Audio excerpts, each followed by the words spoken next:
terlalu mendalam perbahasannya.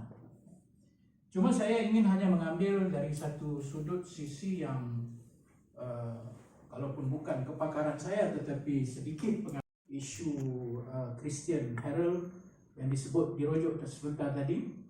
Saya telah terlibat dengan dialog antara Kristian yang mana tujuan itu adalah untuk melihat satu ruang yang saya kira telah diabaikan oleh umat Islam hanya kerana mereka diheret dengan sentimen-sentimen dan emosi-emosi yang akhirnya tidak ada satu ruang yang kita boleh gunakan bagi tujuan yang lebih besar daripada yang kita bincang semua ini, iaitu tujuan berdakwah.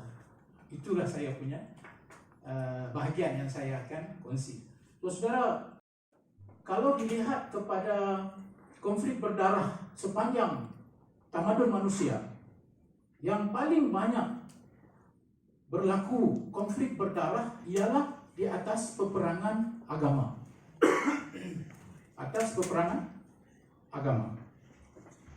Crusaders yang berlaku di sekitar kurun ke-11 ke-13 adalah merupakan peperangan yang antara terpanjang berlaku antara Islam dengan Kristian, tanpa menoleh kepada sebab dan siapa yang salah atau siapa yang benar. Yang penting dia telah melibatkan berjuta nyawa terkorban kerana peperangan atas nama apa? Agama.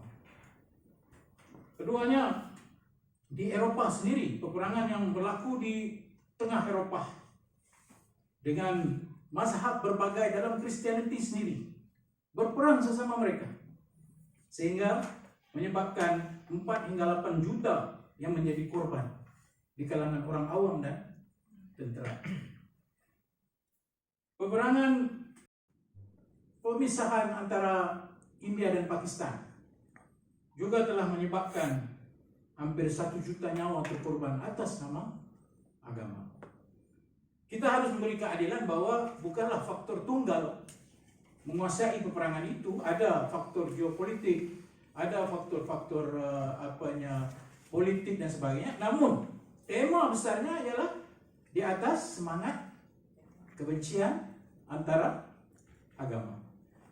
Maka di atas tujuan tersebut dan fakta yang sangat jelas hari ini, bukankah tiba masanya umat Islam ketika dia berdepan dengan isu-isu yang kita baru bincang ni, kalimah Allah, dan bukan satu kes tetapi beberapa kes ya, yang terbesarnya isu Christian Herald itu, dan sebelumnya isu Jim, maka sudah tiba masanya kita tidak diperak dalam satu jerangkap samar ini hanya untuk kita menjadikan bahan benci-membenci sesama kita. Dan saya ingin menjelaskan di sini bahwa dalam konteks Malaysia, teras wujudnya negara bangsa yang bernama Malaysia ini ialah di atas kepelbagaian. Nah, kalau kita tidak mengambil sikap yang jelas dari satu sudut pandang yang lebih besar, ruang legalnya berbanding dengan ruang legal di peringkat perundangan, ruang legal di sudut dan sisi dakwah itu terlalu luas. Jadi kalau kita tidak ada diskusi untuk berbincang bagaimana nak mengambil ruang-ruang yang tidak diisi ini, maka saya khawatir, saya bimbang sebagai rakyat Malaysia, negara kita ini kemana arah tujuannya? Kita membiarkan kelompok-kelompok sempit ini menguasai keadaan ini. Di mana kita? Where are we? Kita diheret di sudut sana, di dinding-dinding kerana takut bercakap, kerana akan dituduh sebagai apa? Liberal. Ayah dia kepala liberal. Akan dikatakan, oh, orang yang apologetik kepada Kristian. Tidak ada stand. Masya Allah. Jadi kalau kita mengambil sikap ini, sampai bila Islam rahmatan lil alamin itu kita nak ketengahkan kepada masyarakat. Kalau kita boleh tengok slide saya, supaya saya lebih khusus kepada tajuk ini,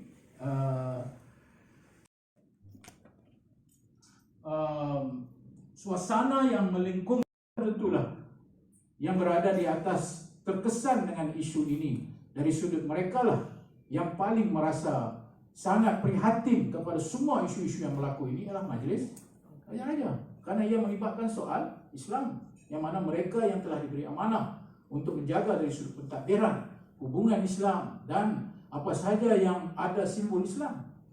Dan sebab itu kita tengok keprihatinan Majlis Raja-Raja yang terkini selaku pengurusi MKI Tuanku Paduka Sultan Selangor menyambut hasrat yang dipertuangkan, menyatakan tentang isu ini perlu ditangani dengan bijaksana, dengan hikmah supaya tidak menjejaskan negara ini dari sudut hubungan kaum dan sebagainya. Maka itulah kebijaksanaan raja-raja kita yang pada waktu yang sama tidak terlibat dalam soal politik, tetapi secara naungan kepada Islam itu mereka akan terpaksa memberi sikap mereka terhadap isu-isu ini.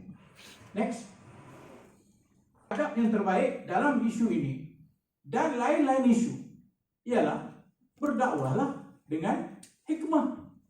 Ud'u ila sabili rabbika bil hikmah wal mau'izatil hasanah wajadilhum billati hiya ahsan.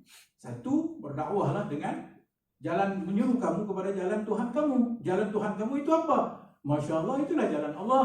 Itulah jalan yang menyuruh kepada kedamaian. Itulah jalan yang menyuruh kepada jangan merosakkan wala tufsidu fil ardi ba'da islahiha. Ya, sabil rabbika itulah yang menghuraikan keindahan Islam itu yang telah dibawa oleh junjungan besar kita Nabi Muhammad sallallahu alaihi wasallam. Kerana besarnya jalan itu, maka dituntut kita untuk berdakwah dengan apa? Hikmah. Hikmah. Di mana hikmahnya kalau memaki hamun? Di mana hikmahnya kalau melontar kebencian antara satu sama lain? Di mana hikmahnya kalau pada awal lagi kita tidak berpegang kepada sabda junjungan, yaitu qaribu, hampir-hampirkan, jangan kamu jauh-jauhkan. Maka inilah yang saya maksudkan. Mari kita bincang bagaimana dalam negara kita yang penuh dengan kelompok yang suka membawa kepada kebencian ini, macam mana kita nak masuk untuk menyatakan kita perlu kembali balik kepada teras dan asas kita. Kemudian dengan hikmah dan nasihat. Nasihat mau'izatul hasanah. Waham mau'izah itu sudah cukup. Kan mau'izah maknanya nasihat. Tapi kenapa disebut hasan? Supaya menegaskan lagi, ia bukan sekadar nasihat, tapi ia nasihat yang baik. Sama ada yang baik-baik itu merupa cara perkataan yang kita susun, mahupun nasihat itu merupakan kesan daripadanya itu membawa kepada kebaikan.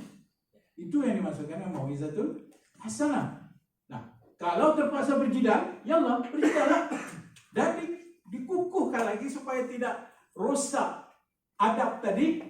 Wajadilhum billati hiya ahsan. Berapa kali mau ulang hasanah, hasan, hikmah. Apa kita tak nampak lagi ya? Kenapa kita memilih untuk membenci? Jadi ini persoalan-persoalan yang saya kira kami daripada Nadwah Ulama telah mengambil sikap sejak dari dulu lagi. Pendekatan kita ialah Islam yang rahmah untuk mendekatkan manusia supaya mereka mengenali Islam. Sebab itulah kita mengambil berbagai risiko ketika sikap-sikap ini diambil macam-macam. Yang kata, kerana masyarakat lebih suka sikap-sikap yang keras, sikap-sikap yang kasar, sikap-sikap yang marah-marah. Tapi kita mengambil sikap yang ramah-ramah. Kita mengambil sikap yang rahmah-rahmah. Karena bukan saja menu itu perlu rahmah, tetapi hubungan damai juga perlu rahmah. Itulah yang kita perjuangkan, saudara-saudara yang saya katakan. Next, kita boleh berbincang. Apakah Kristian hari ini Ahlul Kitab atau tidak? Apa? Itu perbahasan yang mendalam. Tapi sekadar mengambil satu kisah ketika di zaman Nabi sallallahu alaihi wasallam, apabila Rasulullah sallallahu alaihi wasallam menerima orang-orang Kristian daripada yang datang ke Yathrib, untuk berjumpa dengan Nabi sallallahu alaihi wasallam. Apakah mereka ketika itu berada pada agama Kristian yang betul? Tidak. Ayat Quran telah berbicara pada saat itu, ya, bahwa kamu, ya, ahlul kitab telah pun menyekutukan dengan Allah kerana kamu telah mengadakan 3 dalam 1. Wala taqulu thalatha intahu. Jangan kamu berkata 3, berhentilah. Maknanya ketika ayat itu turun pada zaman Nabi, sesat dah. Tapi Al-Quran masih menganggap mereka ya ahlal kitab. Maka semangat itulah kalau bisa kita ambil dengan melihat mereka dalam konteks itu, maka kita akan meletakkan ahlul kitab ini sebagai satu set khusus seperti yang diperintahkan oleh Allah. Ud'u ila sabili rabbika umum. Tapi dalam Al-Quran secara khusus menyebut, ya, wala tujadilu ahlal kitab illa billati hiya ahsan. Kama? Ya, sekali lagi diulang. Illa billati hiya ahsan. Illa alladhina zalamu minhum wa qulu amanna billadhi unzila ilaina wa unzila ilaikum wa ilahuna wa ilahukum wahid wa nahnu lahu muslimun. Begitu mesejnya. Dan janganlah kamu berbahas dengan ahli kitab melainkan dengan cara yang lebih baik, kecuali orang-orang yang berlaku zalim di kalangan mereka. Ada pendekatan mereka yang tertentu, dan katakanlah kepada mereka, kami beriman kepada kamu, ya.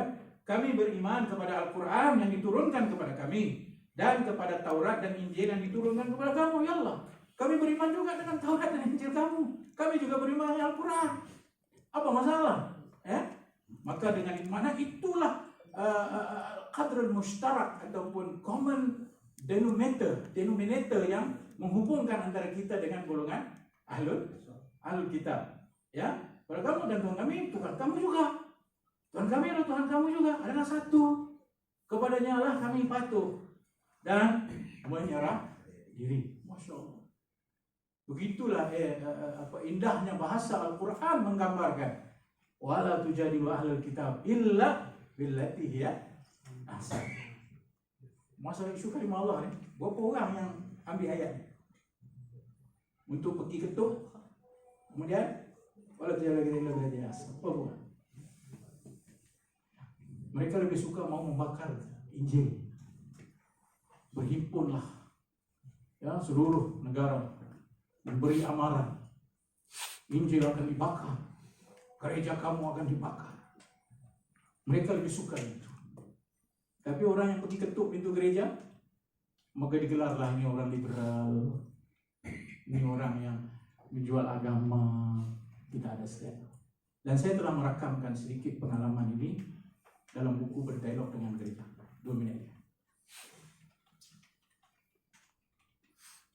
Ada 2 ayat yang dikenal pasti kurang-kurangnya terkhusus kepada ahlul kitab, yaitu satu lagi yang tadi itu daripada surah Al-Ankabut 46, yang satu lagi Ali Imran. Dan ini dia secara spesifik menggunakan satu model pendekatan yang hari ini seharusnya diperluaskan model itu, yaitu qul ya ahlal kitab ta'alu ila kalimatin sawa bainana wa bainakum alla na'budu illa Allah wa la nusyrika bihi syai'a wa la yattakhidha ba'duna ba'dan arbaban min dunillah fa in tawallaw faqulu ashhadu bi anna muslimun. Makna ayat, katakanlah wahai Muhammad, wahai ahlul kitab, marilah kepada satu kalimah yang bersamaan antara kami dengan kamu. Itulah yang dikatakan model kalimatin sawa, ya, yaitu kita tidak menyembah selain Allah dan kita tidak sekutu dengannya sesuatu jua pun. Dan jangan pula sebahagian dari kita mengambil akan sebahagian yang lain untuk dijadikan orang-orang yang dipuja dan didewa-dewakan selain daripada Allah. Kemudian jika mereka ahli kitab itu paling enggan menerimanya, maka katakanlah kepadanya, saksikanlah kamu bahwa sungguhnya kami adalah orang-orang Islam. Kan indah begitu, kan cantik begitu. Jadi saudara-saudara, next one is dakwah itu khusus bagi kita, kemudian kesaksian tauhid yang saya baca. Jadi la ikraha semua kita tahu dah. Dalam apa jua keadaan tidak ada paksaan, kalimatin sawa, dan akhirnya ada lagi, ia adalah peluang untuk kita berdakwah, terus peluang memahami fiqhul waqi', Apakah realiti yang ada depan kita? Siasat syariah yang kita harus tangani sebagai orang yang berfikir dalam kerangka negara, serta maqasid syariah yang perlu dilihat. Itulah kayu pengukur yang lebih utama dijadikan, bukan sentimen dan juga emosi.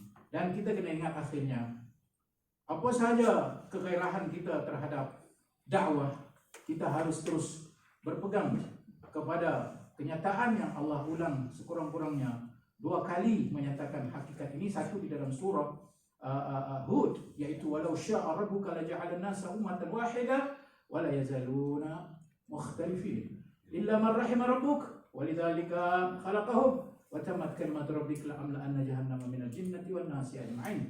Tapi apa yang maksudkan di sini, dan kalaulah Tuhanmu menghendaki, tentulah ia menjadikan umat manusia semuanya menurut agama yang satu, semua jadi satu molek. Tapi ia tidak berbuat demikian, dan kerana itulah mereka terus menerus berselisihan, kecuali yang telah diberi rahmat oleh Allah. Bermakna apa? Itu realiti. Kemudian lagi satu dalam Yunus, walau syaa rabbuka la amana man fil ardi kulluhum jami'ah, semuanya ditakkid.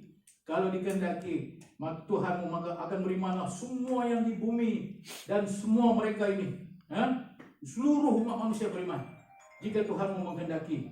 Tetapi apa anta tukrihun nas hatta yakunu mu'minin?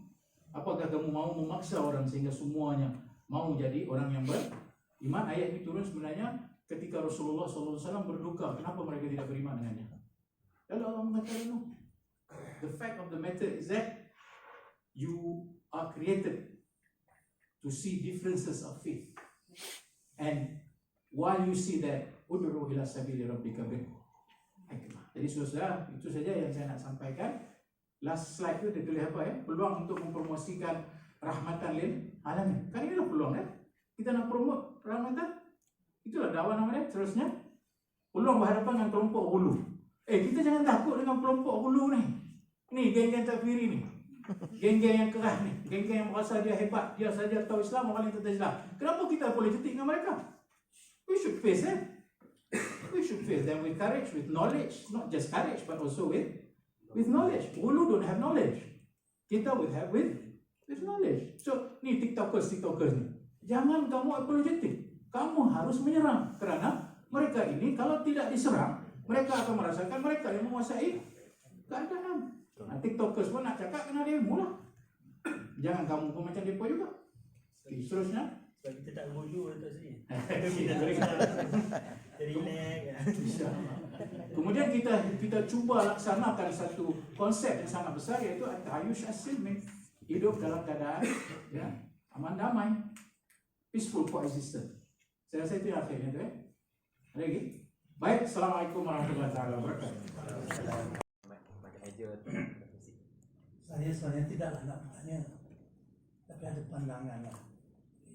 Kerana dalam kita kesibukan kita berbincang tentang undang-undang seumpamanya, kita lupa perkara yang asas. Lebih asas dari si usulnya, ada tak? Kita pada saya jelas sama Al-Quran tidak menghalang orang Islam menggunakan kalimah Allah. Bukan Islam, tidak menghalang, tak ada. Ada 11 ayat sekurang-kurangnya menceritakan orang bukan Islam, Yahudi dan Kristian terutamanya, orang musyrik, menggunakan kalimah Allah bila berbicara dengan Rasulullah dan seumpamanya. Dan itu dalam maksud-maksud yang jahat, yang mencaci Allah, menghina Rasulullah dan seumpamanya. Dan kita lihat tidak, apabila kita lihat seterusnya, satu ayat saja yang menceritakan menggunakan kalimah Allah. Ada lain lagi lah, mungkin saya tak sebut. Tapi satu ayat yang khusus menyebut kalimah Allah. Maknanya dengan banyaknya dalam gereja, dalam biara, dalam sinagog. Jadi siapalah kita nak menghalang penggunaan kalimah Allah, sedang kalimah Allah itu Allah benarkan digunakan. Ada juga yang berhujah lah, masa itu tak guna kalimah Allah. Orang Yahudi dan orang Kristian masa itu tak guna kalimah Allah. Betul.